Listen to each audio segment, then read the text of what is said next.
पिछले 2 लेक्चर्स में हमने क्लासिफिकेशन ऑफ रिले डिस्कस किया था। आज के लेक्चर में हम लोग प्रोटेक्टिव ट्रांसफार्मर के बारे में स्टडी करेंगे। करंट ट्रांसफार्मर्स, जिसे शॉर्ट में सीटी भी कहा जाता है, एंड पोटेंशियल ट्रांसफार्मर्स, जिसे शॉर्ट में पीटी कहा जाता है, are collectively called protective transformers. यानी करंट ट्रांसफार्मर और पोटेंशियल ट्रांसफार्मर को ही सामूहिक रूप से एक साथ प्रोटेक्टिव ट्रांसफार्मर भी कहा जाता है, क्योंकि ये ट्रांसफार्मर्स प्रोटेक्टिव डिवाइसेस के साथ यूज किए जाते हैं। Protective relays are generally connected in secondary circuit of current transformer and potential transformer. यहाँ स्पेलिंग मिस्टेक है, पोटेंशियल ट्रांसफार्मर। यानी कि जो प्रोटेक्टिव रिले हैं वो करंट ट्रांसफार्मर और पोटेंशियल ट्रांसफार्मर की सेकेंडरी सर्किट के साथ जनरली कनेक्ट किए जाते हैं। The primaries of these transformers are connected in main power circuit, जबकि इन ट्रांसफार्मर्स का जो प्राइमरी बाइंडिंग है वो मेन पावर सर्किट के साथ कनेक्ट किया जाता है। The connection of the secondaries of the protective current transformers and potential transformers depends upon the design of the protective system। यानी प्रोटेक्टिव ट्रांसफार्मर यानी सीटी और पीटी की सेकेंडरी का कनेक्शन प्रोटेक्टिव सिस्टम के डिजाइन पर डिपेंड करता है। In large installations several sets of CTs and PTs are necessary for various protection scheme.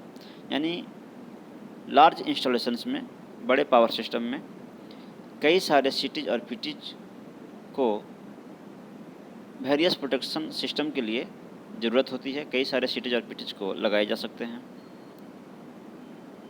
Protective current transformers and potential transformers should behave satisfactorily during transient abnormal condition. यानी कि जो protective transformers हैं, यानी जो सीटी हैं और पीटी हैं, ये ट्रांजिएंट एबनॉर्मल कंडीशन में सेटिस्फैक्टरी वर्क करने चाहिए। ट्रांजिएंट एबनॉर्मल कंडीशन कहा जाता है जो कि कोई ऐसा फॉल्ट जो कि बहुत ही स्मॉल ड्यूरेशन के लिए, कुछ फ्रैक्शन ऑफ सेकंड्स के लिए ही एग्जिस्ट करते हैं, उसके बाद ये फॉल्ट अपने आप क्लियर हो जाते हैं।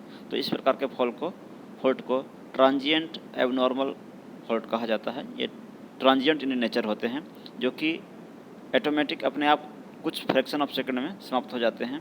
फॉर एग्जांपल के लिए मान लिया कि किसी ट्रांसमिशन लाइन पे कोई अगर सांप उस पर चढ़ गया तो वो ट्रांजिएंट एबनॉर्मल कंडीशन है, कुछ क्षण के बाद वो खुद जल के और वो सिस्टम हमारा नॉर्मल हो जाएगा।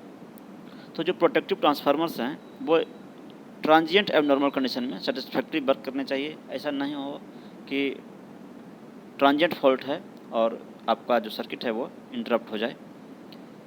Hence, their accuracy under transient condition is very important। इसलिए प्रोटेक्टिव ट्रांसफार्मर्स की एक्यूरेसी जो है वो ट्रांजिएंट कंडीशन में बहुत मायने रखती है, बहुत इम्पोर्टेंट है।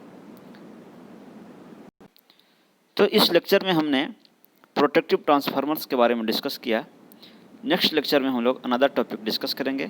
Thank you.